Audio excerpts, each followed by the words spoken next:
Every legend leaves a trace. Some linger in memory, others in things that were never meant to fall into human hands. In the Myths Belief Store, you'll find artifacts, talismans, and relics steeped in the darkness of ancient faiths. Enter if you dare to touch what is forgotten and terrifying.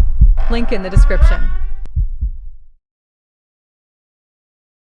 Deep in the heart of ancient forests, where human footsteps were rare and nature followed its own wild, untamed laws, one could hear a melody unlike anything known to mankind.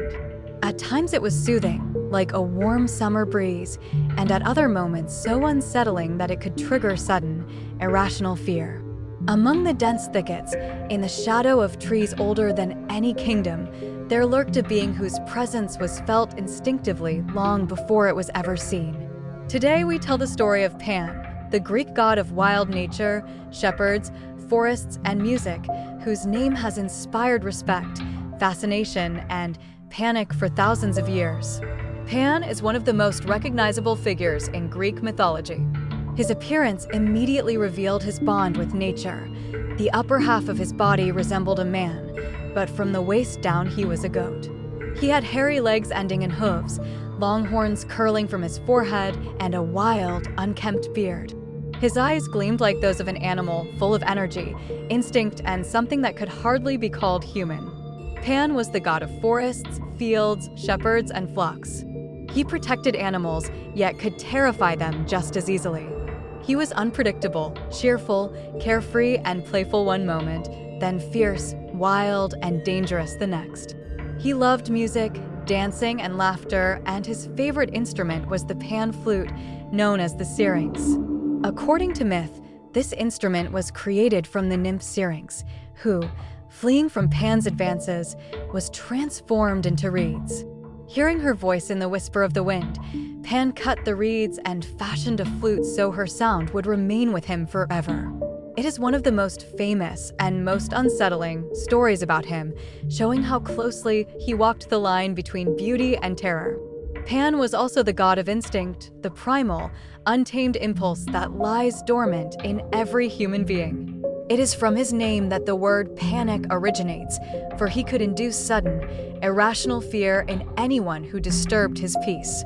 Pan did not live on Olympus.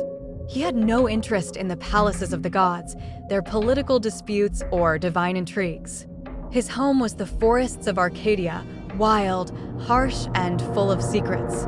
People believed that Pan appeared suddenly, without warning, often at noon, when the sun stood highest and the world seemed to pause for a moment. It was then that one might hear his music or feel a sudden, inexplicable fear known as panic terror. In myths, Pan often accompanied nymphs, satyrs, and other spirits of nature. He was free, untamed, and lived by his own rules. He loved revelry, but just as often played tricks on those who wandered too deep into his woods. One of the most famous episodes involving Pan tells of how he helped the gods during their war with the giants. Pan unleashed such a terrifying scream that the enemy fled in chaos, and from that moment the idea of panic fear was born. There is also a mysterious myth claiming that Pan was the only god who died. A sailor supposedly heard a voice from the heavens proclaiming, "Great Pan is dead." To this day, no one knows whether this was a metaphor for the end of an era or a symbolic shift from the world of gods to the world of men. Some say Pan never died at all. He simply retreated deeper into the forests, waiting for humanity to remember the wildness of nature. Pan's wild appearance and ambiguous nature have inspired countless creators. He appears in literature, films, games, and art. In C.S. Lewis's Chronicles of Narnia, fauns and satyrs, inspired by Pan, play important roles. In fantasy films, half-goat characters often draw directly from his image. In pop culture, Pan is portrayed both as a guardian of nature and as a disturbing, primal force. In video games such as Hades, Age of Mythology, and God of War, his motifs appear in characters, music, or symbols. His flute, horns, and goat-like legs have become icons instantly associated with raw, untamed energy.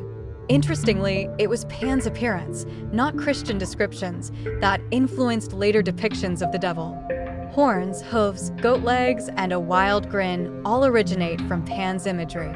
This shows how powerful and enduring his cultural legacy truly is. And now a question for you. Does Pan feel more like a guardian of nature or a wild, unpredictable force? Do you see him as playful and carefree, or rather dark and unsettling? And most importantly, would you want to hear the music of his flute, or would you prefer to stay far away from it?